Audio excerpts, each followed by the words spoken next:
Topic है national income से सबसे ज्यादा क्वेश्चन आपके एग्जाम में आएंगे मोस्ट प्रोबेबली, तो आज हम उसको करने वाले हैं। इसको थोड़ा ध्यान से करेंगे आप लोग, क्योंकि मोस्टली जो क्वेश्चन आने वाला होगा वो यहां से ज्यादा आएगा, करंट में भी ज्यादा आएगा और जो स्टैटिक पोर्शन है उसमें भी आएगा। क्या टॉपिक मैंने क्या बताया था आपको? नेशनल इनकम, है ना?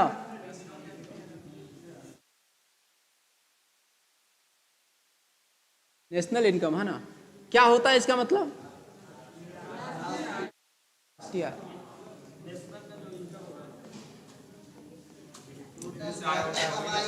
शांति, सब ठीक है, पूरा डिटेल हम लोग करेंगे। हाँ हाँ, सब करेंगे।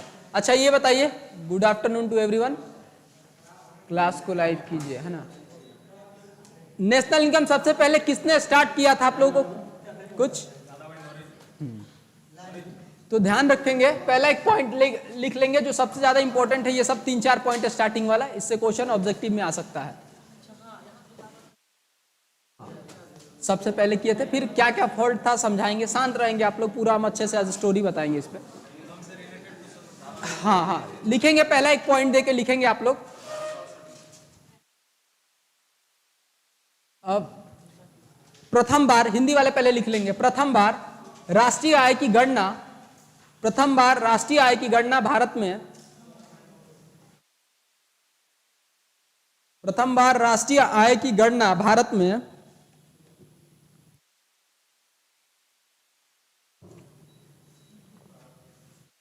दादा भाई नौरोजी ने किया था। किसने? दादा भाई नौरोजी ने। राष्ट्रीय आय की गणना भारत में दादा भाई नौरोजी ने किया था, है ना? हाँ, ईयर नहीं पूछेगा, मूल रूप से इसका पैसा पूछता है। हाँ, ईयर वाला देखे तो कहाँ? बीपीएससी में लिख लीजिएगा, ईयर भी लिखवा देंगे। पहले समझ लीजिएगा कॉन्सेप्ट को, उसके बाद और 1-2 लाइन लिखवाएंगे। दादा भाई नौरोजी ने जब अपना राष्ट्रीय गणना किया था तो उनके पास कोई फॉर्मूला था नहीं। उनको उनकी एक बुक है, poverty un British rule in India, है ना? पहले इसको लिख लेंगे, क्वेश्चन ये भी आ जाता है। हिंदी वाले भी इसको यही लिखेंगे, poverty un British rule in India, poverty un British rule in India लिखेंगे, इसको लिख लीजिएगा। दादा भाई नौरोजी ने एक अपने किताब poverty un British rule in India में, इंग्लिश वाले भी लिख लेंगे इसको। अच्छा ठीक है, हम एकदम 1868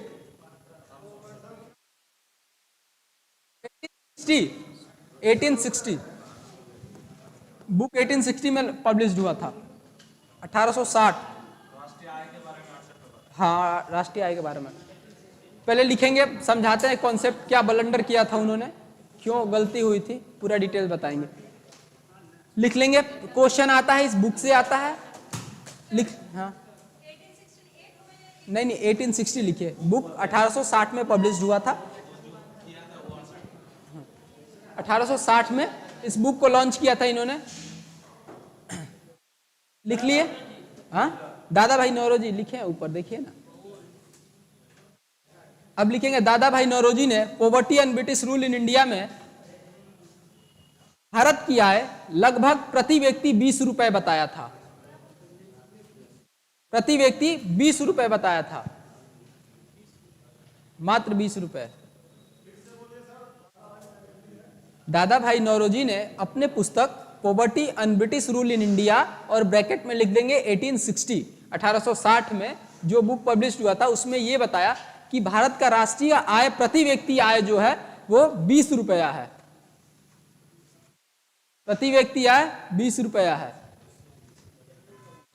ना? लिख लिए आप लोग? अब समझेंगे थोड़ा सा यहाँ पे। क्या बताया कि प्रति व्यक्ति आय 20 रुपया है, प्रति व्यक्ति आय 20 रुपया है।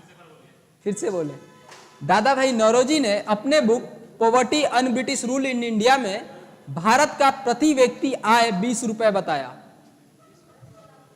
है ना? लिख लिए सभी लोग? अब थोड़ा सा ध्यान देंगे इधर। आपको क्या लगता है कि उस वक्त 1860 या 70 के आसपास एक व्यक्ति की आय मात्र 20 रुपए ही होगी?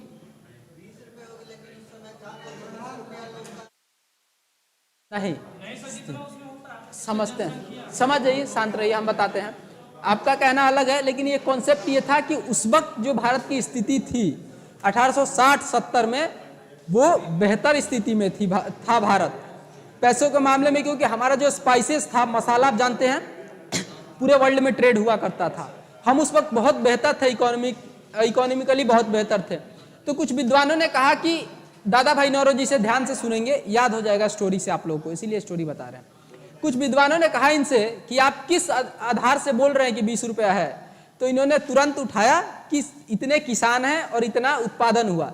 सिर्फ किसानों का जो उत्पादन था, कृषि क्षेत्र से उत्पादन, सिर्फ उसी को बताया कि हम कृषि क्षेत्र के उत्पादन को कैलकुलेट करके बता रहे हैं कि एक व्यक्ति का 20 रुपए हो रहा है पूरे वर्ल्ड पे। लेकिन क्या आपको लगता है उस वक्त सिर्फ किसान ही थे या भारत में और लोग भी थे? इसीलिए इनके इस थियरी को नहीं मानते हैं। इन्होंने स्टार्ट किया था, लेकिन बाद में देखेंगे कि हम इनको बहुत अप्रूव्ड नहीं मानते हैं। इन्होंने खुद ही कहा कि हम सिर्फ किसानों के आय के आधार पे आपको ये 20 रुपया बता रहे हैं। तो क्वेश्चन बस ये आता है इसमें कि सबसे पहले राष्ट्रीय आय की गणना किसने की? दादा भाई नौरोजी ने। सबसे पहले किस बुक में लिखा था? Poverty and British rule in India. ध्यान देंगे, ऑब्जेक्टिव में क्वेश्चन ऐसे ही आएगा, हम आपको ऑब्जेक्टिव क्वेश्चन बताते हुए चल रहे हैं। उसके अलावा क्वेश्चन एक ये आया था, आता है कि दादा भाई नौरोजी ने जब राष्ट्रीय आय की गणना की थी तो प्रति व्यक्ति आय कितना था? 3-4 क्वेश्चन यहां से आएगा। अब बढ़ेंगे अगले कदम की तरफ, यानी राष्ट्रीय आय का जो संकलन था, जो गणना था, वो अप्रूव्ड नहीं था, ढंग का नहीं था, जैसे तैसे इन्होंने कर दिया था। कोशिश किया था बेचारे ने, बहुत कोशिश किया था। इसके बाद आएंगे एक अगला लिखेंगे, अगला पॉइंट जिन्होंने एक थियरी के साथ स्टार्ट किया, वो थे प्रोफेसर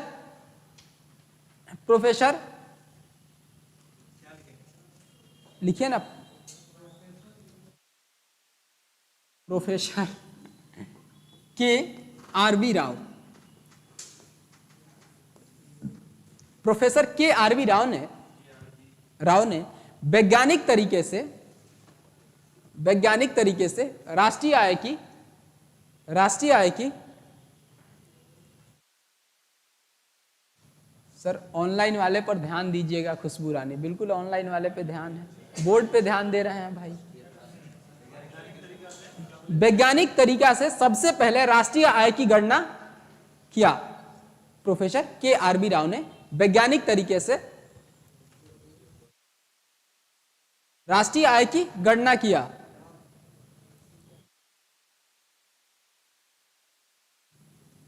है ना? अब अभी तक दादा भाई नौरोजी के पास कोई थियरी नहीं था, फॉर्मूला नहीं था। आप कोई मैथ्स का कैलकुलेशन करते हैं तो फॉर्मूला होता है ना जी, a+b द होल स्क्वायर का एक फॉर्मूला होता है। उसी तरह नेशनल आय का भी एक फॉर्मूला होता है, जो हम लोग आगे सीखेंगे। तो अभी तक जो दादा भाई नौरोजी ने दिया, उनके पास कोई फॉर्मूला वगैरह नहीं था। ये आए हुजूर प्रोफेसर के.आर.बी. राव, इन्होंने कहा कि अब हम फॉर्मूला देंगे आपको। तो 1931 ईस्वी में इन्होंने एक फॉर्मूला दिया, और इसीलिए इनको कहा जाता है कि पहला वैज्ञानिक तरीके से जो राष्ट्रीय आय की गणना प्रारंभ किया, वो प्रोफेसर के.आर.बी. राव ने किया था। तेंदुलकर समिति थी, उससे आपको क्वेश्चन नहीं आएगा, लगाओ उससे नहीं, वो मेंस लेवल का है, उसको आप नहीं टच करना है। जो आपके जानकारी के लायक है वही समझिए। नहीं, तेंदुलकर समिति से संबंध है, वो नहीं क्वेश्चन पूछेगा। हाँ, 1931 में वैज्ञानिक तरीके से इन्होंने राष्ट्रीय आय की गणना का तरीका बताया। ठीक, उसी में 1931 लिख लेंगे। देखिए क्वेश्चन यहां से ऑब्जेक्टिव में कैसे आएगा आपको, ये सब बता रहे हैं, लिखवा रहे हैं, कहां इतना डेस्परेट हो जा रहे हैं, हम बता रहे हैं, परेशान ना हो। वैज्ञानिक तरीके से इन्होंने 1931 में पहले बताया कि इस मेथड से हम कैलकुलेट करेंगे। उसके बाद इन्होंने अपने कैलकुलेशन से बताया कि प्रति व्यक्ति जो आय होगा अभी के हिसाब से 44 रुपीज होंगे, है ना? यानी इन्होंने के.आर.बी. राव साहब ने वैज्ञानिक तरीके से गणना करके बताया कि प्रति व्यक्ति आय कितना है? 44 रुपए। इसको भी जरूर लिख लीजिएगा एक पॉइंट देके आप लोग, कि प्रति व्यक्ति आय प्रोफेसर के.आर.बी. राव ने 44 रुपए बताया था, 44 रुपीज। ये देखिएगा रुपया दे के क्वेश्चन पूछ देता है, ये रुपया दे के क्वेश्चन पूछ देता है ऑब्जेक्टिव में। बोलिए, दोबारा बताएं, बोले। प्रोफेसर KRV राव साहब ने 1931 में राष्ट्रीय आय की गणना के बाद यह बताया कि प्रति व्यक्ति आय 44 रुपया भारत में है।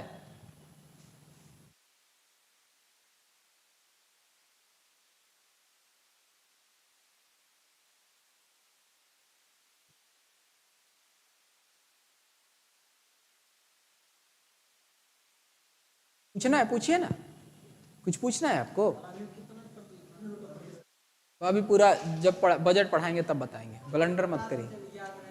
नहीं नहीं, गड़बड़ हो जाएगा। अभी GDP दो तरीके से निकलता है, फैक्टर कॉस्ट से और उसके बाद मार्केट प्राइस से, फिर दोनों के अलग अलग डेटा हैं, इनको समझाएंगे हम, अभी बता देंगे। आप नहीं समझते हैं ना, आप काहे परेशान हो रहे हैं? हम आपको पूरा डिटेल कराएंगे कैसे क्या करना है। अभी हम डीपली बढ़ेंगे धीरे धीरे, स्टार्टिंग में बता देंगे, ब्लंडर हो जाएगा। हो गया, KRV राव ने 1931 में किया। यानी कहने का मतलब ये है, थोड़ा सा सोचेंगे, 1860 में स्टार्ट होता है, 1931 तक हम एक फॉर्मूला तक पहुंचते हैं। 1931 तक हम फॉर्मूला तक पहुंचते हैं। अब उसके बाद आ जाएंगे हम 1931 के बाद अपना देश कब आजाद हुआ? 1947 में। 1947 में एक कमिटी बनाई गई, नहीं, नेशनल इनकम कमेटी। हाँ लिखिए, लिखेंगे, जो आप जरूरी है वो आपके लिए बता रहे हैं। इसमें तेंदुलकर समिति भी बना था 1940 में, जो मेंस लेवल का क्वेश्चन है। 1947 में एक कमिटी बनाई गई, राष्ट्रीय आय समिति। राष्ट्रीय आय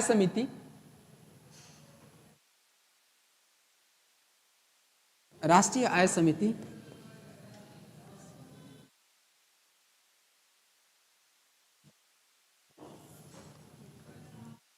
PC महालनोबिस साहब की अध्यक्षता में। PC, जी महालनोबिस, इनका नाम बड़ा आता है, ध्यान रखेंगे, ये इंपॉर्टेंट है, इनका खूब आता है क्वेश्चन, तो ध्यान रखेंगे। ये राष्ट्रीय आय समिति PC महालनोबिस साहब की अध्यक्षता में एक राष्ट्रीय आय समिति बनाई गई। जी PC महालनोबिस, थोड़ा बहुत बता दें इसके बारे में, इनके बारे में। समिति बनाई गई, ये समिति कार्यरत हुई जानते हैं कब से? 1947 से नहीं हुई थी कार्यरत, ये 1949 से हुई थी। 47 में बनाई गई थी, लेकिन कार्य करना प्रारंभ किया था 1949 से। तो देखेंगे, बनाई गई, जो कार्यरत हुई 1949 से,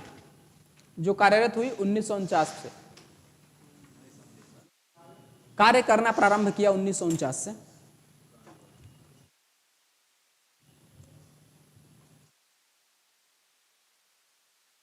लिख लिए आप लोग? एक दो पॉइंट इनके बारे में एक्स्ट्रा जान लीजिए, क्वेश्चन वहां से भी आ सकता है। PC महालनोबिस साहब द्वितीय पंचवर्षीय योजना के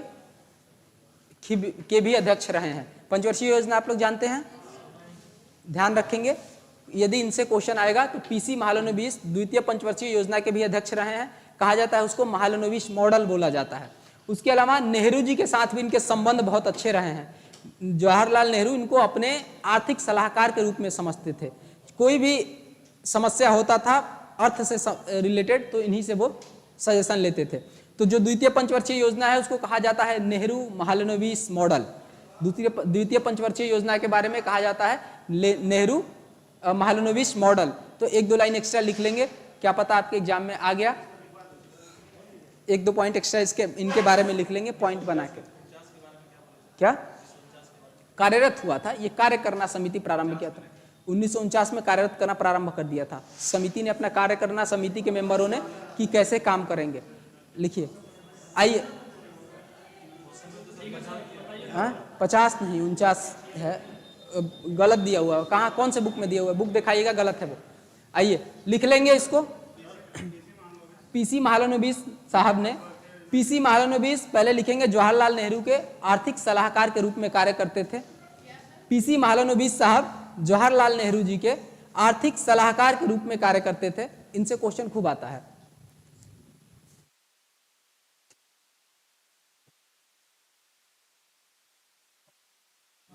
PC महालनोबिस साहब जवाहरलाल नेहरू साहब के सलाहकार के रूप में कार्य करते थे। हाँ, आर्थिक सलाहकार कह दीजिए।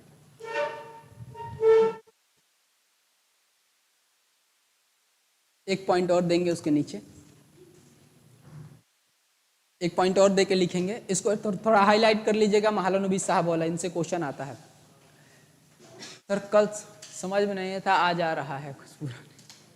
चलिए लिखिएगा, एक पॉइंट और लिख लेंगे। महालनोबिस साहब ने जिस पंचवर्षीय योजना में अध्यक्षता किया, उस पंचवर्षीय योजना को नेहरू महालनोबिस मॉडल कहते हैं।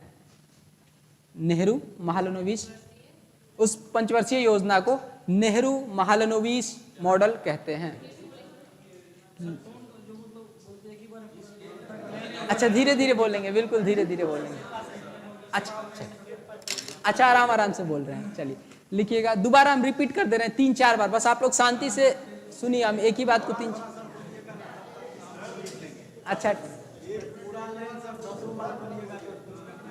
अच्छा ठीक है भाई, धीरे धीरे बोलेंगे सर।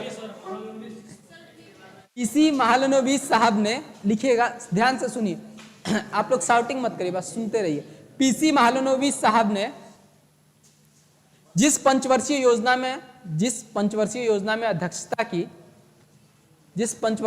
में अध्यक्षता की, हाँ दूसरा आप लोग ब्रैकेट में दे दीजिएगा, लेकिन क्वेश्चन दूसरा दे के नहीं पूछता, ज्यादातर नेहरू महालनोबिस मॉडल पूछता है। हाँ बीच में बोल देते हैं आप लोग, तो समझाना पड़ता है। चलिए अच्छा सुनिए, जब मैं हाँ ठीक, ये सही बात है। ठीक, अब हो गया। पीसी महालनोबिस साहब ने जिस पंचवर्षीय योजना में अध्यक्षता की, उसे नेहरू महालनोबिस मॉडल कहते हैं। नेहरू महालनोबिस मॉडल कहते हैं। और नेहरू महालनोबिस को थोड़ा हाईलाइट कर लीजिएगा, क्वेश्चन वही पूछता है मेन। नेहरू महालनोबिस मॉडल कहते हैं।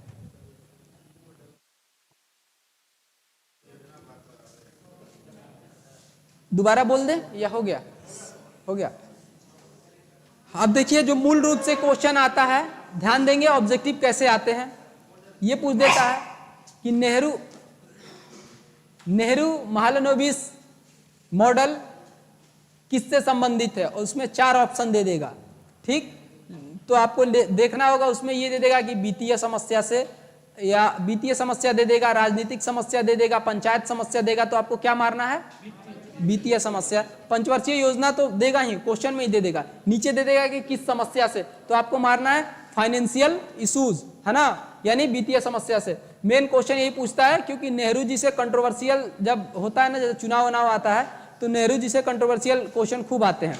उसमें ये पूछा जाता है, खूब कहा जाता है कि महालनोबिस और नेहरू जी का बहुत गहरा मित्रता है, इसलिए क्वेश्चन ये बार बार पूछा जाता है। हाँ, द्वितीय पंचवर्षीय योजना हम लिखवाएंगे पूरा 1 से 12 तक, उसमें बताएंगे, अभी रुक जाइए।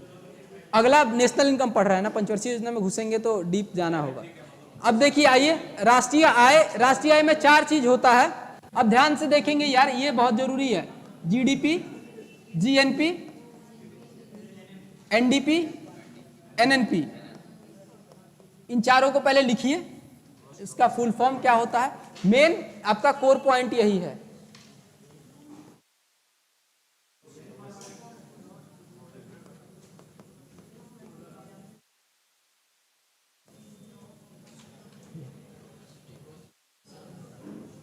हिंदी भी लिखेंगे, रुक जाइएगा, परेशान नहीं होना है।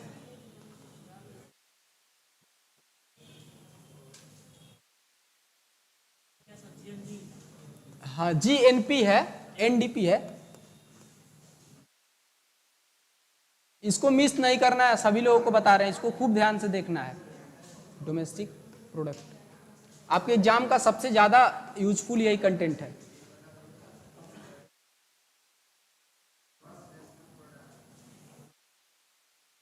रुक जाइए।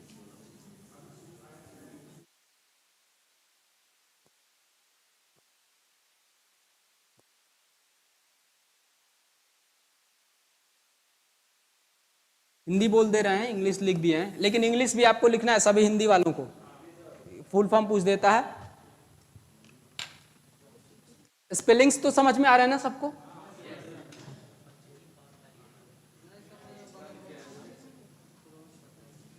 बताएंगे बताएंगे निश्चिंत।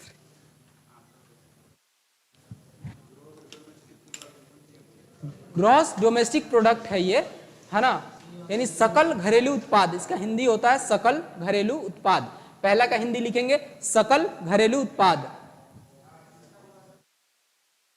हम बता रहे हैं सबका। दूसरा का होगा सकल राष्ट्रीय उत्पाद, gross national product, gross national product, सकल राष्ट्रीय उत्पाद।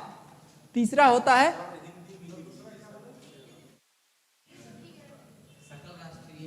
उत्पाद। अच्छा चलिए हिंदी भी छोटा छोटा लिख देते हैं, सकल घरेलू उत्पाद।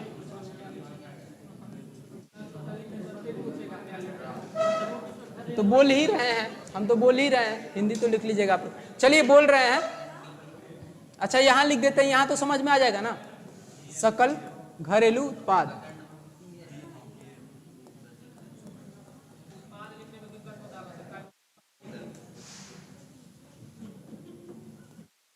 आइए, आप लोगों में शोभा देता है, आप लोग कितने सीनियर आदमी हैं, आप लोग शिक्षक बनने वाले हैं।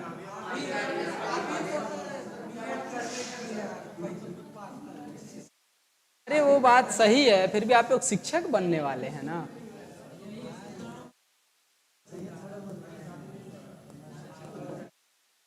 किसका?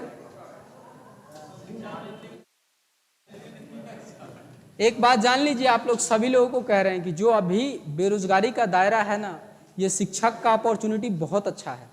इस बीपीएससी के शिक्षक वाले वैकेंसी में आप लोग निकाल लीजिएगा, भविष्य आप लोग का इतना बेहतर हो जाएगा। आप सबको बता रहे हैं, आने वाले में आप बीईओ, आराम से बीईओ बन जाइएगा आप कुछ दिन बाद। क्या क्या कह रहे हैं? देखिए आप एक बात समझ लीजिएगा, एक फिलोसोफर हुआ है, आप लोग एक फिलोसोफर को जानते हैं, एरिस्टोटल को जानते होंगे, ध्यान सुन। अरस्तु ने एक लाइन लिखा है बहुत अच्छा। अरस्तु ने कहा कि reality is the shadow of thinking. आप जो सोच रहे हैं ना, उसी का छाया प्रति है वास्तविकता। तो आप ये सब जो निगेटिविटी सोचते हैं ना कि क्या टीचर ये वो ये होगा वो होगा, मत सोचिए, इसका निगेटिव इम्पैक्ट पड़ेगा। आप पॉजिटिव अप्रोच के साथ एग्जाम पे लगे रहिए, हो जाएगा आपका, बहुत धूमधाम से होगा। हाँ बिल्कुल, लेकिन निगेटिव मत लाइए अपने मन में कि ये वो, ये सब गलत चीज है, मत लाइए आप लोग। कल भी आप लोगों को देखे थे एक दो बात, वो चीजें आप लोगों में शोभा नहीं देता। आप लोग एकदम पॉजिटिविटी के साथ लगे रहिए। आपको सर खुद गाइड करते हैं, रंजीत सर आके गाइड करते हैं ना आप लोगों को बैच में। आप उनके आसपास के एनवायरनमेंट को देखिएगा, कितना उनको नहीं ऐसा।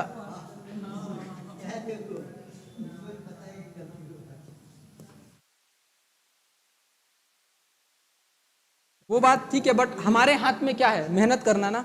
हम मेहनत करके निकालेंगे, उसके बाद जो करना होगा करेंगे। फर्स्ट काम अपना करना है। इन चारों का हिंदी लिख दिए हैं, देख लीजिएगा। NDP net domestic product, NNP net national product, और एक एक के बारे में थोड़ा थोड़ा ब्रीफली हम समझते हुए चलेंगे। जीडीपी क्या होता है, जीएनपी क्या होता है, एनडीपी क्या होता है, एनएनपी क्या होता है, इन सब के बारे में थोड़ा थोड़ा जानेंगे।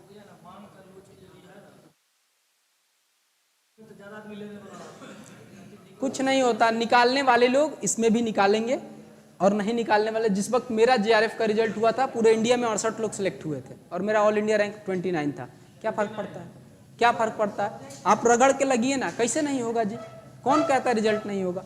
आप मेहनत करिए रगड़ के, ऐसे कैसे नहीं होगा? हाँ सब्जेक्ट इकोनॉमिक्स। चलिए देखेंगे इसको, शांत हो जाइए आप लोग। पहला जीडीपी है, जीडीपी हेडलाइन दे देंगे, gross domestic product. Gross domestic product,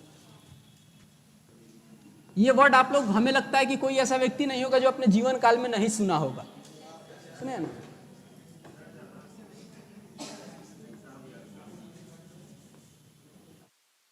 आज हम इसका ऑपरेशन भी कर देंगे। हाँ हाँ बिल्कुल। हैं? अच्छा छोड़िए, किसी पे टिप्पणी करना ठीक नहीं है। हम लोगों को अपना काम करना है ना, मेहनत करना है। जो लोग टिप्पणी करते रहेंगे वो उनको छोड़ दीजिए, वो टिप्पणी करने में हैरान है हम लोग। सकल राष्ट्रीय उत्पाद, हाँ ओ घरेलू, सॉरी घरेलू, राष्ट्रीय इनका होगा, कोई बात नहीं, घरेलू। हम एक स्टेप आगे बढ़ गए थे। सकल घरेलू उत्पाद है ना, डोमेस्टिक प्रोडक्ट है, जीएनपी का हो गया था, कोई बात नहीं, प्रोड्यूसिटी है ना, प्रोडक्ट। अब ध्यान देंगे होता क्या है जानते हैं आप लोग, अब ध्यान से देखेंगे।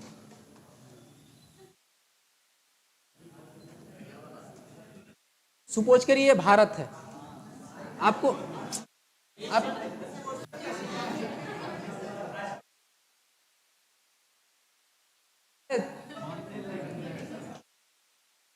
सपोज करना है आपको। देखिए हम ज्योग्राफी ऑप्शनल नहीं है, और आप लोग ऐसे कॉपी पे बना लेंगे तो ध्यान रहेगा।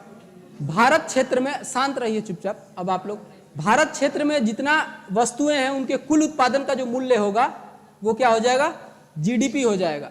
देखेंगे जैसे इसी क्लासरूम को भारत मान लीजिए एज फॉर एग्जाम्पल, इस बेंच का मूल्य, इस घड़ी का मूल्य, मेरा सर्विस का मूल्य, इसका मूल्य, इन सबको ऐड करके जो बनेगा वो क्या हो जाएगा, जीडीपी हो जाएगा। सिर्फ इस क्षेत्र के अंदर, यानी इस भारत के अंदर, चाहे देसी लोग हो या विदेशी लोग हो, इन लोगों का किया हुआ कार्य, सर्विसेज मैंने बताया था, और जो वस्तुएं हैं उनके उत्पादन का मूल्य, उन दोनों को जोड़ने के बाद जो एग्जैक्ट आएगा डेटा वो क्या हो जाएगा, जीडीपी हो जाएगा। अब इसको भाषा में लिख लेंगे। अब समझ में आ गया ना, मैप बना के मैंने बस समझाने के लिए बताया, हमको पता है मैप बनाने नहीं आता है हम। चलिए लिख लेंगे। अब आप लोग लिखिएगा, हिंदी वाले लोग। एक देश की, हाँ एक देश की लिखवा रहे हैं पूरा। एक देश की घरेलू सीमा में, घरेलू सीमा में, एक देश की घरेलू सीमा में एक वर्ष में उत्पादित, एक वर्ष में उत्पादित, एक वर्ष में उत्पादित, एक वर्ष में उत्पादित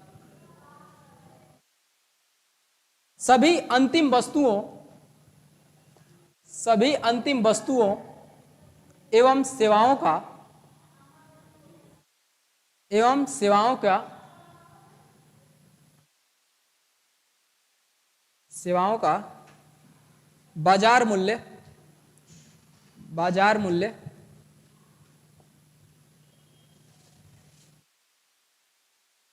सकल घरेलू उत्पाद कहलाता है। बाजार मूल्य, हाँ इंग्लिश में भी लिखवा देते हैं, हिंदी वाले लोग बता देंगे, हो जाएगा। तो सकल घरेलू उत्पाद कहलाता है। एग्जाम्पल से आप लोग को समझ में आ गया होगा। इस क्षेत्र के टेरिटोरियल के अंदर, इस भारत के क्षेत्र के अंदर जो भी सेवाएं हैं, जो भी वस्तुएं हैं, उनका जो अभी मूल्य होगा, बाजार मूल्य का मतलब अभी जो मूल्य होगा वही क्या हो जाएगा, सकल घरेलू उत्पाद। अच्छा, इसमें दो तीन चीजें छिपा लिया जाता है, इसमें नहीं लिखा हुआ है कि वस्तुओं के योग नहीं ना लिखा हुआ है, सारे वस्तुओं के वैल्यू का योग का मूल्य नहीं लिखा हुआ है, बताया नहीं जाता, लेकिन सबके जुड़ने से जो एग्जैक्ट होता है, समझेंगे थोड़ा। अभी नेशनल इनकम में आगे बढ़ेंगे, जीडीपी से जीएनपी की तरफ, तो आपको दिखाएंगे कैसे होता है। दूसरा बात, हमने एक बात बताया, घरेलू क्षेत्र। घरेलू क्षेत्र का मतलब क्या समझते हैं आप, बाउंड्री के अंदर। एक पॉइंट और लिखिएगा, रुक जाइए, इंग्लिश वाले लोग आप लोगों को भी लिखवाए थे, पहले समझा दे। एक पॉइंट और लिखिएगा नीचे, जीडीपी, जीडीपी, जीडीपी का आकलन के बाहर, भारत के बाहर सभी दूतावासों के खर्च को भी माना जाता है, सभी दूतावासों के खर्च को भी माना जाता है। हाँ, सभी दूतावासों में खर्च को भी माना जाता है। ये आप लोग एक्स्ट्रा पॉइंट जान रहे हो। हाँ, दूतावासों के खर्च को भी माना जाता है।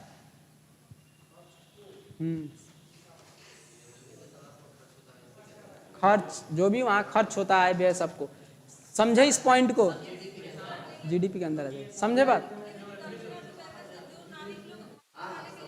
वो भी बताएंगे, एक पॉइंट और लिखवाएंगे, निश्चिंत रहिए। सुनिए, ध्यान देंगे ध्यान से। जो हमारा एम्बेसी है, जैसे भारत का एम्बेसी कहाँ कहाँ होगा? भारत का एम्बेसी विश्व के कई देशों में है।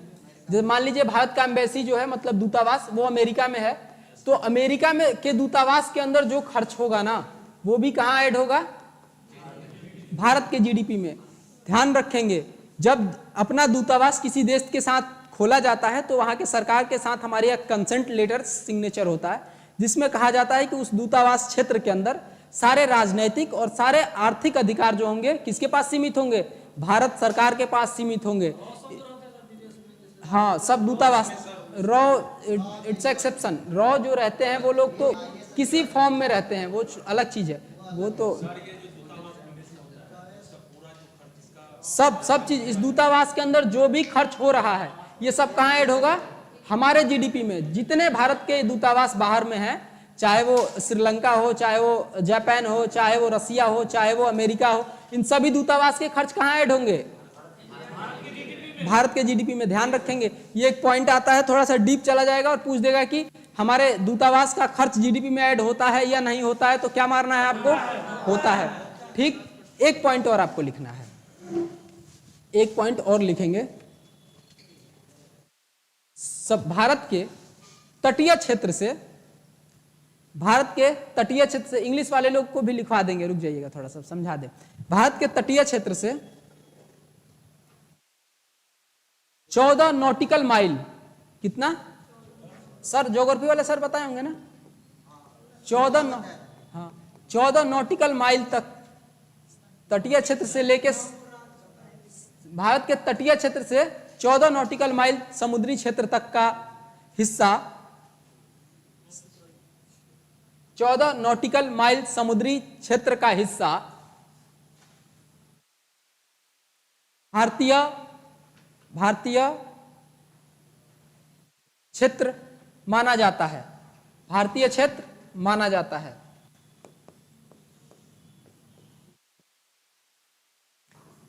देखिए, यदि आपको क्वेश्चन घुमाना होगा, आप लोग बार बार सुन रहे हैं ना कि क्वेश्चन का लेवल ठीक रखेगा।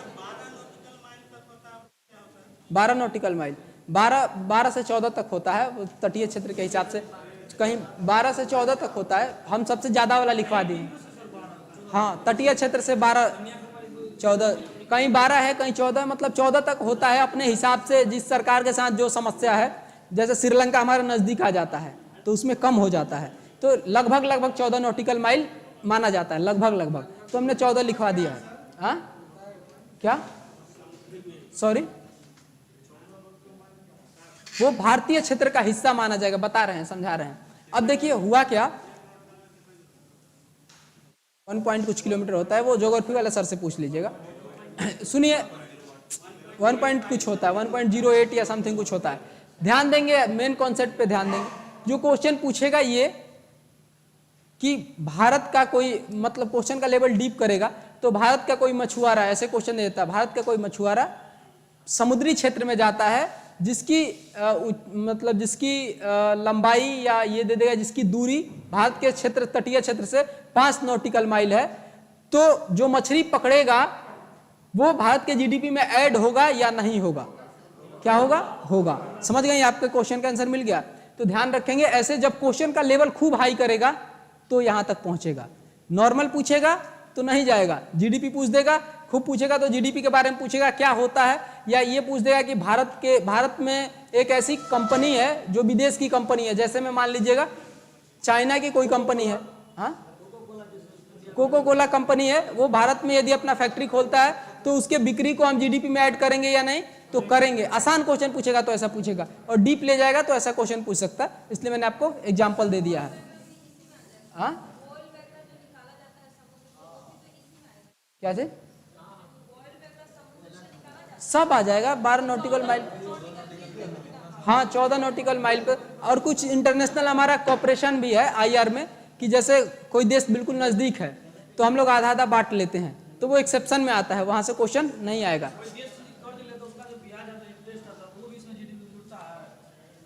नहीं, अभी हम बजट वाले में बताएंगे इंटरेस्ट कैसे बताएंगे, कैसे जीडीपी में आएगा नहीं आएगा, पूरा डिटेल बताएंगे, उसमें वो होता है एक्सपेंडिचर। दो तरीके से होता है, बजट के दो हिस्से होते हैं, एक रेवेन्यू एक एक्सपेंडिचर।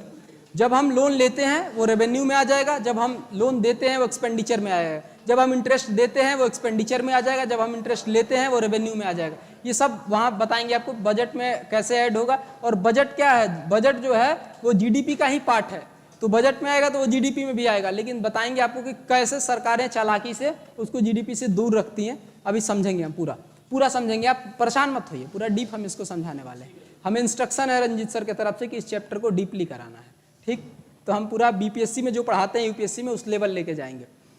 आप लोगों को परेशानी भी हो सकता है तो पूछिएगा बार बार, ठीक है। हम फॉर्मूला पे आएंगे तो हमने दो इंग्लिश वाले लोग पहले लिख लेंगे, उसके बाद थोड़ा हम मैथमेटिकल तरीके से बढ़ेंगे। इंग्लिश वाले लोग लिख लीजिए जरा।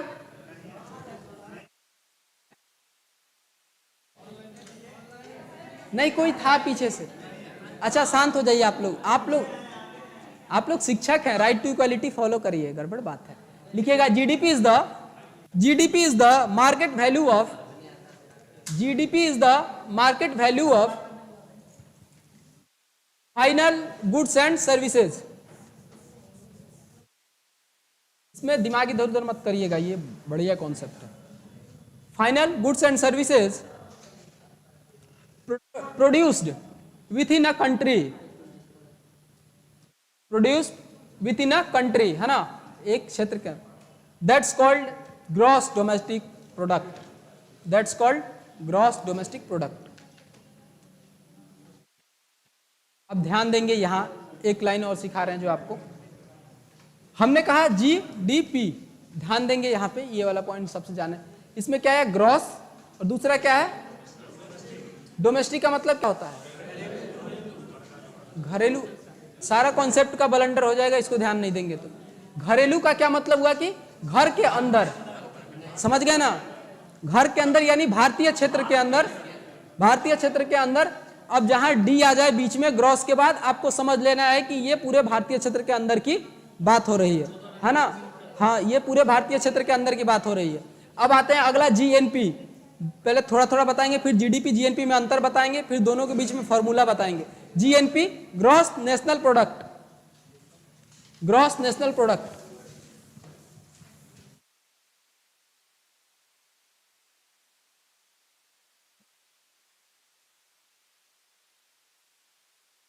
GNP gross national product.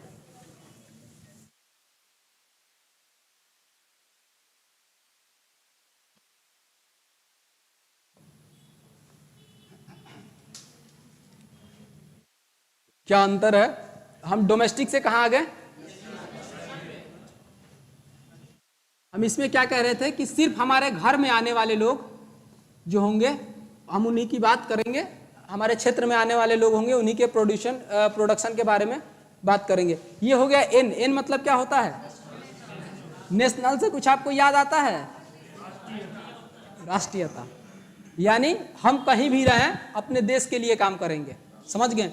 यानी भारत का व्यक्ति चाहे जाके अमेरिका में काम कर रहा होगा, उसका जो काम करने के बाद जो पैसा मिल रहा होगा वो कहाँ ऐड हो जाएगा, जीएनपी में। बात समझ गए। अब जीडीपी और जीएनपी में क्या अंतर है कि जीडीपी में विदेशी लोगों का आय जो हमारे यहाँ आके काम करते हैं वो सब ऐड होता है, लेकिन जीएनपी में सिर्फ राष्ट्रीय व्यक्ति यानी सिटीजन जो है इंडिया का, वो चाहे भारत में कमा रहा हो चाहे विदेश में कमा रहा हो, वो सब कहाँ ऐड होगा, जीएनपी में। तो पहले इसका फॉर्मूला लिखेंगे, फिर दोनों में अंतर लिखेंगे। फॉर्मूला नहीं, डेफिनेशन जीएनपी के बारे में। ग्रॉस नेशनल प्रोडक्ट यानी सकल राष्ट्रीय उत्पाद, सकल राष्ट्रीय उत्पाद एक वर्ष में। जीएनपी सर, जीएनपी देखिए, जीएनपी यही कह रहे हैं आप लोग, दिमाग के सारी मस्तिष्क के नसें खोल दीजिए यहां। जीएनपी सकल राष्ट्रीय उत्पाद एक वर्ष में, हाँ बोलिए, चलिए लिखेंगे। एक वर्ष में भारतीय नागरिकों द्वारा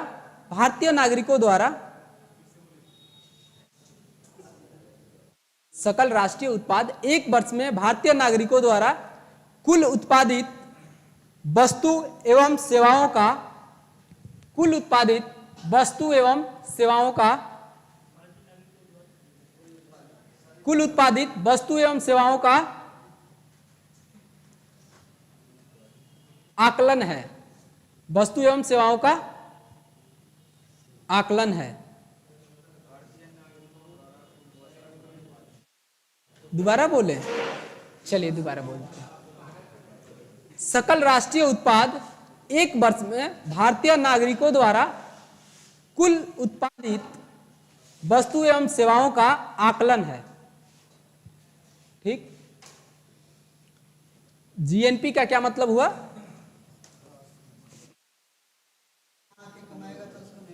जी नहीं, बता रहे हैं। सब चलेंगे, अभी फॉर्मूला की तरफ चलेंगे। अब थोड़ा सा अपने आंखें बड़ा, दिमाग खोल लीजिएगा। एक फॉर्मूला हम सीखेंगे कि जीडीपी और जीएनपी में क्या अंतर है।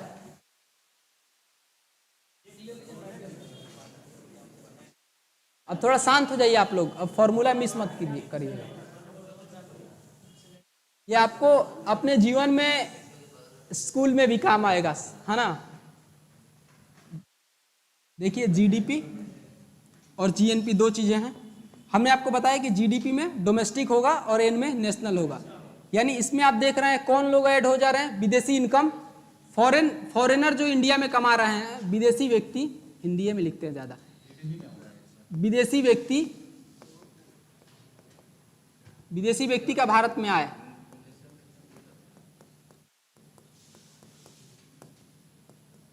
भारत में आए, इसमें ऐड हो रहा है। इसमें क्या हो रहा है? इसमें हो जाएगा भारतीय व्यक्ति का विदेश, भारतीय, अच्छा इसमें एक चीज और माइनस हो जाता है, जानते हैं क्या? भारतीय व्यक्ति का विदेश में आए, भारतीय व्यक्ति का, ये पर ध्यान से जी सर मत करिए, इसको ध्यान से समझिएगा और लिख लीजिएगा। भारतीय व्यक्ति का, अरे हम किसी की बेइज्जती नहीं कर रहे, हम बता रहे हैं, विदेश में आए जी माइनस हो जाता है। जो हमारे लोग बाहर कमाते हैं वो जीडीपी में ऐड नहीं होता है, नहीं होता है, ऐड नहीं होता है। माइनस नहीं मतलब ऐड ही नहीं होता है, ऐसे टर्म ही नहीं है, कट जाता है। ठीक, अभी हम देखेंगे माइनस ही है, नहीं हो रहा है तो हमारे लोग बाहर कमा रहे हैं वो माइनस ही हो रहा है। ठीक, अब इसमें देखेंगे कि वो ऐड होगा और ये माइनस होगा। ठीक, भारतीय व्यक्ति का विदेश में आए, इसमें क्या हो जाएगा? विदेशी व्यक्ति का भारत में आए, माइनस होगा। भारतीय व्यक्ति का विदेश में आए,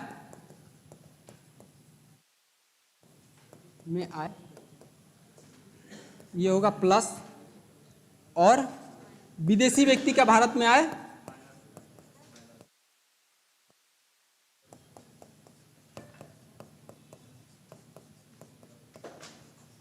भारत में आए, माइनस हो जाएगा। क्या इस कॉन्सेप्ट को आप समझ रहे हैं? अभी नहीं समझे, अब शांत रहिए, नहीं समझ रहे हैं तो एक बार और समझाते हैं, और इसका एक नाम दिया जाता है इकोनॉमी में, वो बताएंगे। जीएनपी में होता यह है कि जो भारतीय व्यक्ति है, भारत के लोग जो कमा रहे हैं वो तो ऐड होगा ही, लेकिन जो भारत के लोग अमेरिका, फ्रांस, जापान यहां जाके पैसे कमा रहे हैं वो भी कहां ऐड होगा? इस जीएनपी में। यानी हमने कहा कि भारतीय व्यक्ति का विदेश में आए ऐड होगा, और जो विदेशी व्यक्ति है भारत में कमा रहा है, जैसे बहुत सारी कंपनियां हैं विदेशी जो भारत में आके कमा रही हैं, चाइनीज, वो सब क्या हो जाएगा? माइनस हो जाएगा। समझ रहे हैं आप लोग? अभी भी डाउट है? कुछ डाउट है? नहीं ना,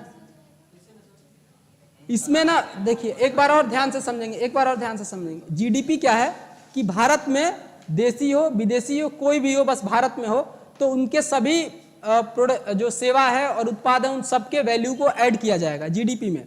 लेकिन जीएनपी क्या है?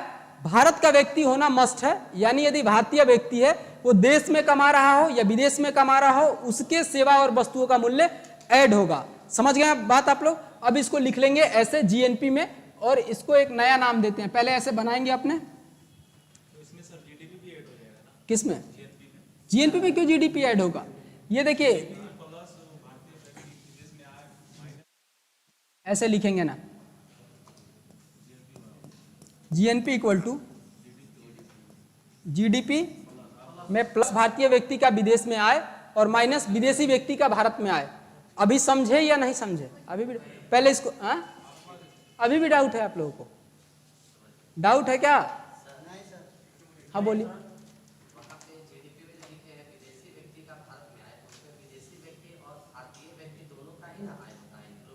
का जीडीपी में ना? हाँ, विदेशी व्यक्ति जो भारत में है वो सब ऐड होगा।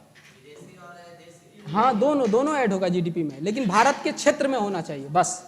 जैसे हमारे यहाँ भारत में होना चाहिए वो व्यक्ति, बस मतलब ये है, हमने यहाँ समझाने के लिए लिखा है, समझ गए? मेन फॉर्मूला ये होगा जीएनपी इक्वल टू, लिख लेंगे GNP equal to GDP plus भारतीय व्यक्ति का विदेश में आए और माइनस विदेशी व्यक्ति का भारत में आए, है ना? मेन फॉर्मूला ये होगा जीएनपी का। इसको मत लिखिएगा, ये लिखिए, मेन ये है, मेन इसको लिखिएगा।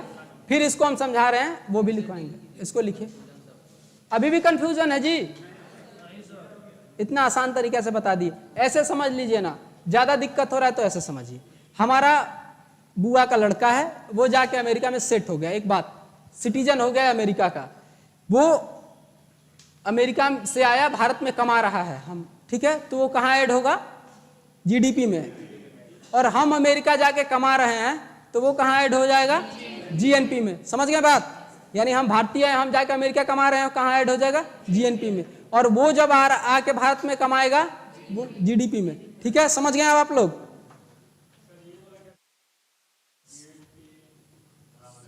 सॉरी, जीएनपी है, जीएनपी इक्वल टू जीडीपी में प्लस हो जाएगा भारतीय व्यक्ति का विदेश में आय और माइनस हो जाएगा विदेशी व्यक्ति का भारत में आय। अभी भी दिक्कत है? अभी इसका एक नया नाम देंगे, इसको अच्छे से ध्यान से उतारिए। कुछ कंफ्यूजन है तुरंत क्लियर करिए, क्योंकि ये आगे नेशनल इनकम का पूरा कॉन्सेप्ट में इसकी जरूरत है। जी जी हाँ, जीएनपी बराबर, बिल्कुल सही कह रहे हैं। जीएनपी बराबर जीडीपी में हम जब भारत व्यक्ति का विदेशी आय जोड़ देंगे और माइनस कर देंगे विदेशी व्यक्ति का भारत में आय, तो जीएनपी निकल जाएगा।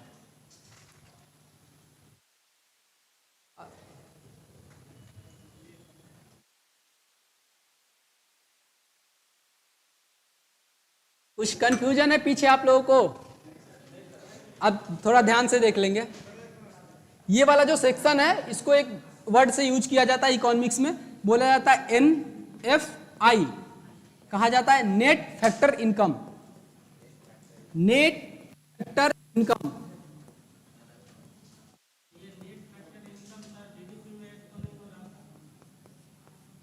रुक जाइएगा, शुद्ध कारक आय, कारक आय। अब बताइए क्या कह रहे हैं आप?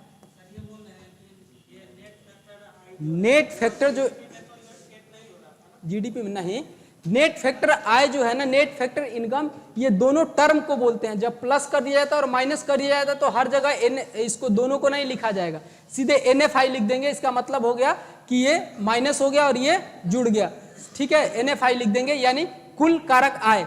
ध्यान देंगे, क्वेश्चन में एनएफआई से खूब क्वेश्चन आता है, एनएफआई लिख देता है। तो जहां एनएफआई लिखेगा आपको ये दोनों टर्म समझ जाने हैं कि हमें क्या करना है। इसमें भारतीय व्यक्ति का विदेश में आय जोड़ लेना है और विदेशी व्यक्ति का भारत में आय घटा देना है। इसको लिख लेंगे, हाँ, एनएफआई, एनएफ, हाँ, एक्स एम मान के सोल्यूशन देता है। लेकिन आप ऐसे समझिए ना, एक्स एम मानिएगा तो और ही पेचीदा हो जाएगा। ये भी बताएंगे, ये भी बात करेंगे आगे। चलिए, अब आप लोग आगे मत बढ़िए। फॉर्मूला में देता है इसको एक्स और इसको वाई मान लेता है, मान सकते हैं, बट पहले इसको मान लीजिए, ऐसे लिख लीजिए फॉर्मूला तो आपके, हाँ, इसको प्लस करना है और इसको माइनस करना है। और ये जो टर्म होगा इन दोनों को, इसको बोलते हैं नेट फैक्टर इनकम, कुल, हाँ, दोनों के टर्म को यही घेरे हैं, इसलिए तो कुल कारक आय बोलते हैं इसको। लिख लेंगे। और बताइएगा कोई डाउट है तो दोबारा पूछिए आप लोग, क्योंकि आगे थोड़ा सा और डीप चलेंगे इसको। क्या हो गया? कोई डाउट है आप लोगों को? किसी क्या चीज नहीं आता है? नहीं नहीं, कहाँ हैं आप? अभी डेटा इस वाला बता रहे हैं। बिहार में सबसे ज्यादा पैसा आता है सिवान से, नहीं पता है तो जान लीजिए, सबसे ज्यादा रेमिटेंस आता है सिवान में। ये जो पैसा सबसे ज्यादा आता है, ये वाला सबसे ज्यादा आता है सिवान में। वैसे हाँ, कोई है क्या सिवान से? कौन है? I am also belong from Siwan, है ना। चलिए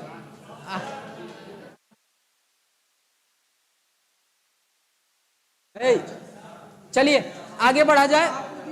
हाँ ठीक, चलिए अब सुनिएगा, थोड़ा सा आगे बढ़ना है इसको। नेट फैक्टर इनकम होगा। अब ध्यान देंगे, आगे बढ़ेंगे। हेलो, अब अगला क्या टर्म था? एनएनपी, ठीक है। एनडीपी था और एनएनपी था। इसका मतलब क्या होता है? Net national product. हल्ला मत करेंगे आप लोग, हल्ला नहीं करेंगे।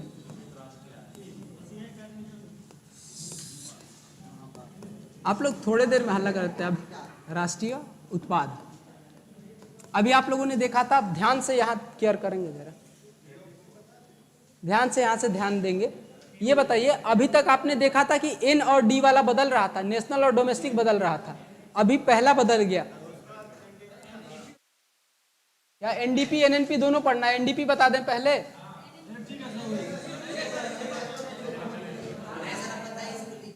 ठीक है, अब यही पढ़िए। देखिए क्या था? जीडीपी, यही था ना। और जीडीपी से जी से एन की तरफ बढ़े हैं और डी से एन की तरफ, ग्रॉस से नेशनल की तरफ बढ़े हैं, डोमेस्टिक से नेशनल, ग्रॉस से नेट की तरफ, डोमेस्टिक से नेशनल की तरफ। हमने क्या बताया था डोमेस्टिक में? कि सिर्फ भारत के क्षेत्र की बात हो रही है, नेशनल में सिर्फ भारतीयों की बात हो रही है। अब आप एक नया वर्ड देख रहे होंगे, ऐसे बना के लिखेंगे, ग्रॉस GROSS, और ये नेट, ऐसे पढ़ रहे हैं ना आप? इसको बनाइए पहले, कॉपी पे तुरंत उतारिए। और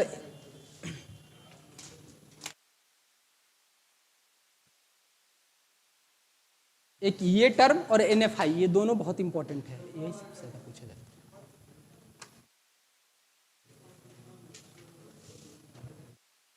लिख लिए आप लोग? अब बताएंगे सकल और शुद्ध, यही है ना?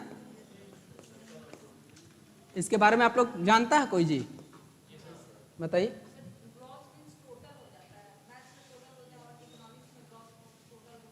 अच्छा, नहीं लैंग्वेज में बताइए।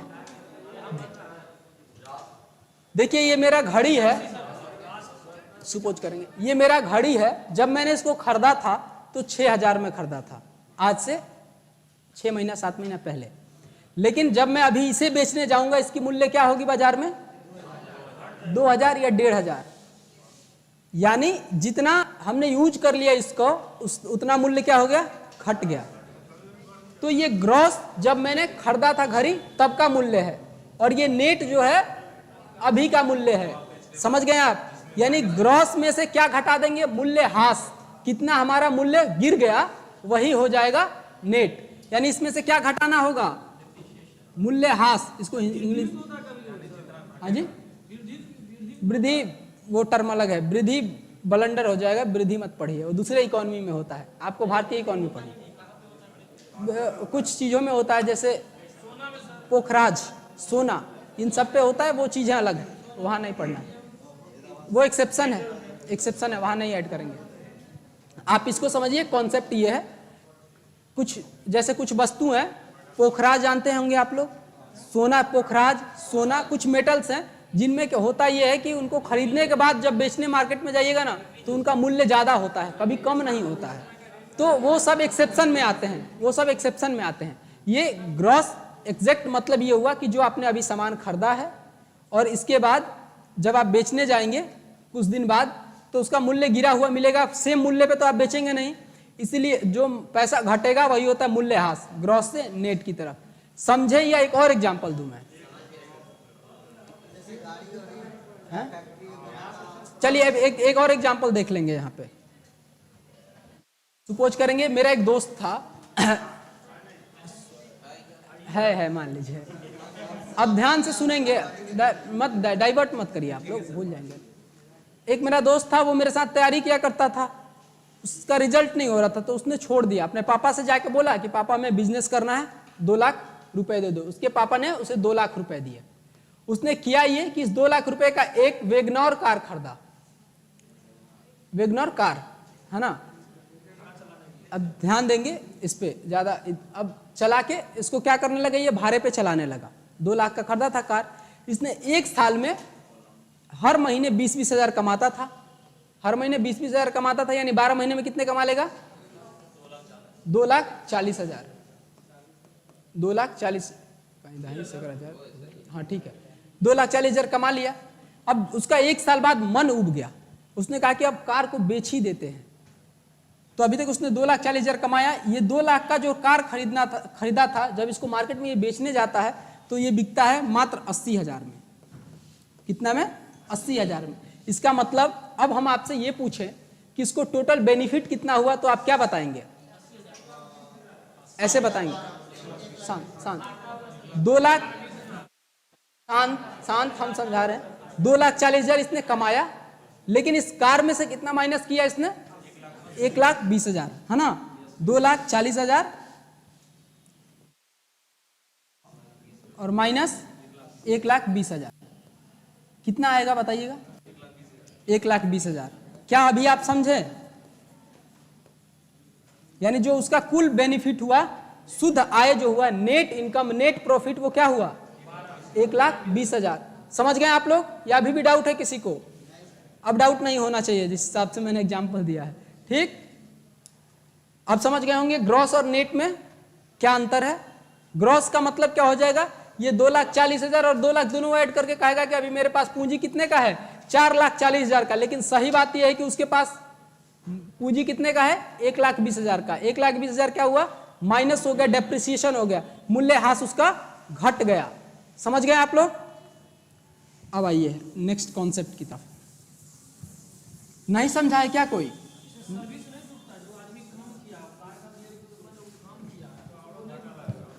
काम किया वो सब माइनस करके हम प्रॉफिट बता रहे थे, जो मंथली बता रहे थे। अब देखेंगे, आपको 2 टर्म ध्यान रखना है। गुरुजी लोग जरा ध्यान देंगे यहाँ पे। जब भी ग्रॉस से नेट की तरफ बढ़ेगा, क्या करना है, मूल्यह्रास को घटा देना है। दिमाग बस यहीं पे रखना है। और जब भी डोमेस्टिक से नेट की तरफ बढ़ेगा तो क्या करना है, NFI घटा देना है। NFI बताए थे। अब ये बताएंगे आपको कि GDP से, अब आप बताएंगे हमको, ये वाला लिख लिए थे ना मूल्यह्रास, अब बताइए, नहीं लिखेंगे। अब बताइए GDP से हमको GNP की, NNP की तरफ जाना है, क्या क्या करना होगा बताइए, क्या क्या करना है। पहले G से, ग्रॉस से नेट की तरफ जाना है तो क्या करना है, माइनस। अब देखिएगा एक और टर्म है, डोमेस्टिक से, इसमें क्या करना होगा, हाँ, प्लस माइनस NFI। इसको समझे कॉन्सेप्ट को, या किसी को डाउट है? पूरा समझ गए? मेन ब्लंडर यही है, मेन कॉन्सेप्ट यही है। हाँ बताएंगे। NFI प्लस माइनस इसलिए होता है कि कई देश में, उस देश के लोग बाहर में कम कमाते हैं, यहाँ विदेशी लोग जाके आके ज्यादा यहाँ कमा लेते हैं, तो NFI माइनस भी हो सकता है, प्लस भी हो सकता है, जिसका इधर पलड़ा भारी होगा। अभी विदेशी लोग आके भारत में ज्यादा कमा लेंगे भारत के लोगों से, तो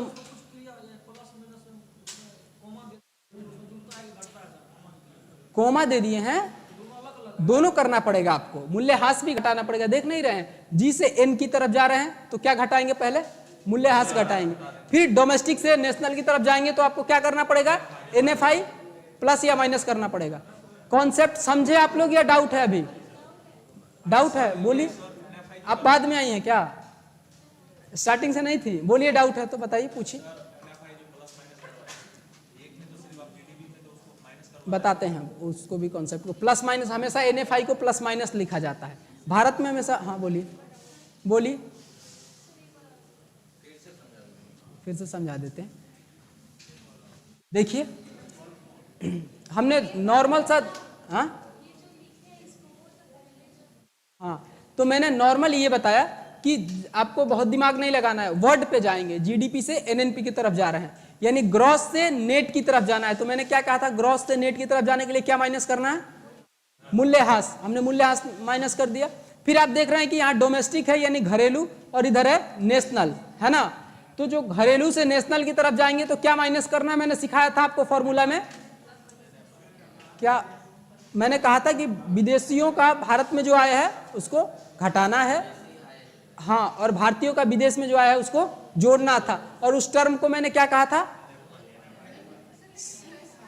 बताते हैं प्लस माइनस क्यों होगा, बस इसको ये समझ गए ना यहाँ तक। अब देखिए कॉन्सेप्ट बेस पे मैंने इसको प्लस माइनस क्यों बताया, ध्यान देंगे।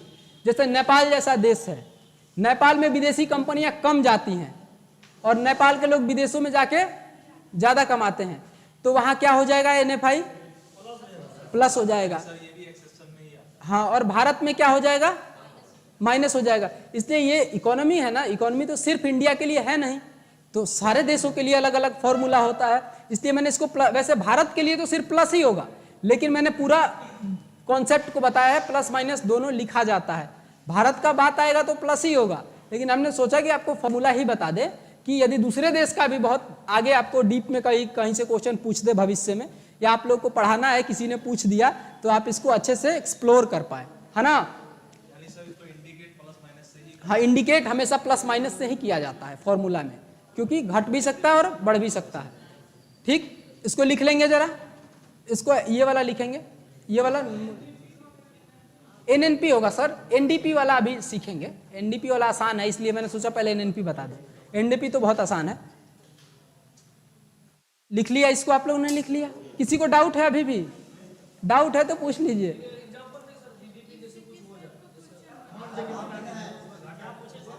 हाँ, जैसे देश में एक कोई चीज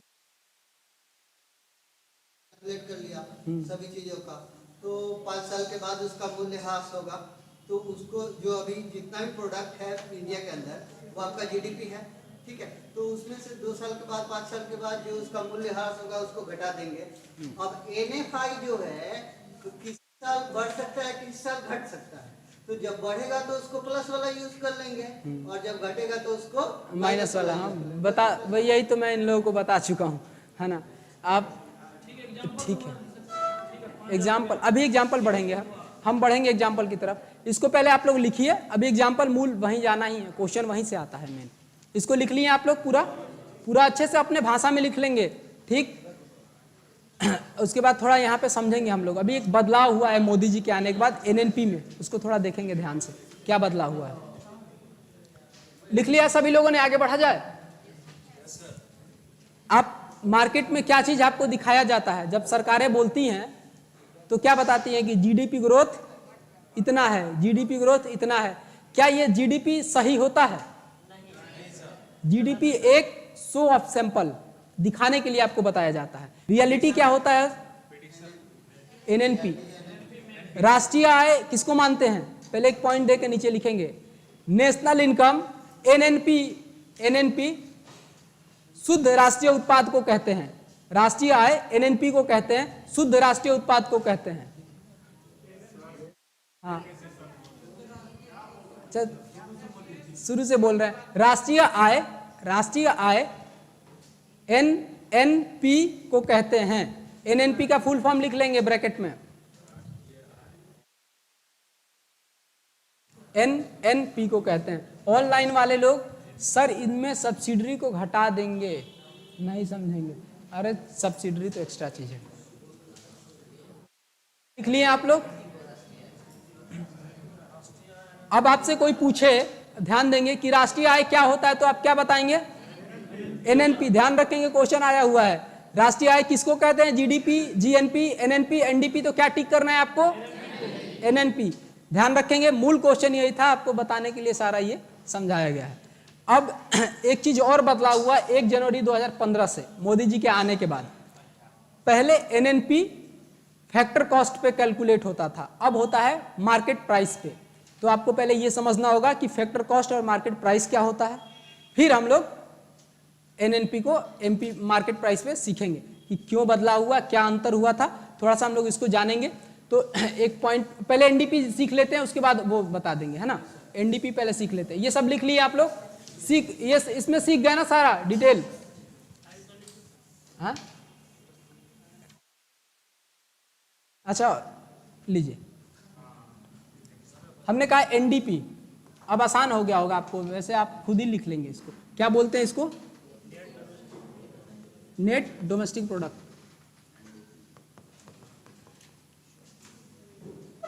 यानी क्या होगा? शुद्ध घरेलू उत्पाद। अब बताएंगे जरा कि जीडीपी में क्या माइनस करने पे एनडीपी निकल जाएगा। एनडीपी इक्वल टू जीडीपी, ये आपको बताना है क्या घटाने पे निकल जाएगा एनडीपी। बस यही आपको ध्यान रखना है, यही आपको सिखाना था। मूल्यह्रास को डेप्रिसिएशन बोलते हैं।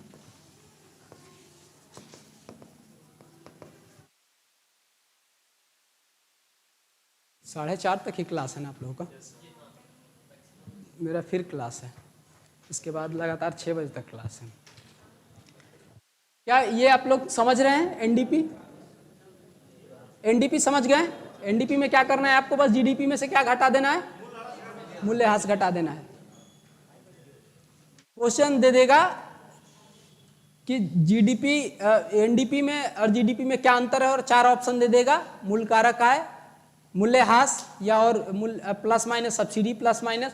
तो आपको ज़्यादा परेशान नहीं होना, सीधे ऐसे लिखिएगा बगल के कॉपी पे कि जीडीपी, और बगल में लिखिएगा एनडीपी, और ऐसे चेक कर लीजिएगा क्या बदल रहा है। जी से ग्रॉस से नेट बदल रहा है तो क्या माइनस कर देना है? मूल्यह्रास। फिर देखेंगे डी से डी बदल रहा है, नहीं बदल रहा है, सेम है, इसका मतलब यह है कि मूल्यह्रास को सिर्फ माइनस कर देना है। तो उसमें मूल्यह्रास दे के टिक कर देना है। समझ गए?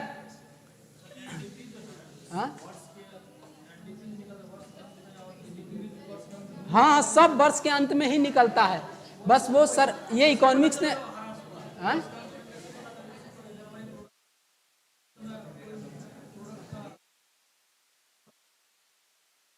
होगा ह्रास। जैसे कोई सामान बना हुआ होगा अप्रैल में, और उसका हम कब निकालेंगे? लास्ट में जाके दिसंबर में या जनवरी में उसका एनडीपी निकालेंगे। तो जो फ्लक्चुएट हुआ होगा ना, उसके पैसे में घटता है बढ़ता है मूल्य किसी भी सामान का, उन सब का एवरेज माइनस कर देते हैं। समझ गए? जो फ्लक्चुएट होता है एनडीपी, एनडीपी आपको दिखाया नहीं जाता है, सरकारें आपको बताएगी नहीं, आपको फॉर्मूला सिखा दिया गया है इकोनॉमिकली, बस क्वेश्चन में सॉल्व करना है। सरकार ना तो एनएनपी आज तक सुने हैं, किसी ने बताया है कि राष्ट्रीय आय क्या है? कोई सरकारें नहीं बताती कि राष्ट्रीय आय, एक ओवरऑल एक डेटा दे देती है कि एक व्यक्ति पर इतना हमारे यहाँ इनकम है, लेकिन एग्जैक्ट डेटा बता देगी तब तो आप लगेंगे कैलकुलेशन करने कि पिछली सरकार इतना की थी, ये सरकार इतना कर रही है। समझ गए? कभी सरकारें इन चीज़ों को पारदर्शिता के रूप में नहीं दिखाती हैं। हाँ ठीक है, तो आपके बैच को हम यहीं खत्म करते हैं। कल सीखेंगे मार्केट प्राइस, फैक्टर कॉस्ट और बाकी और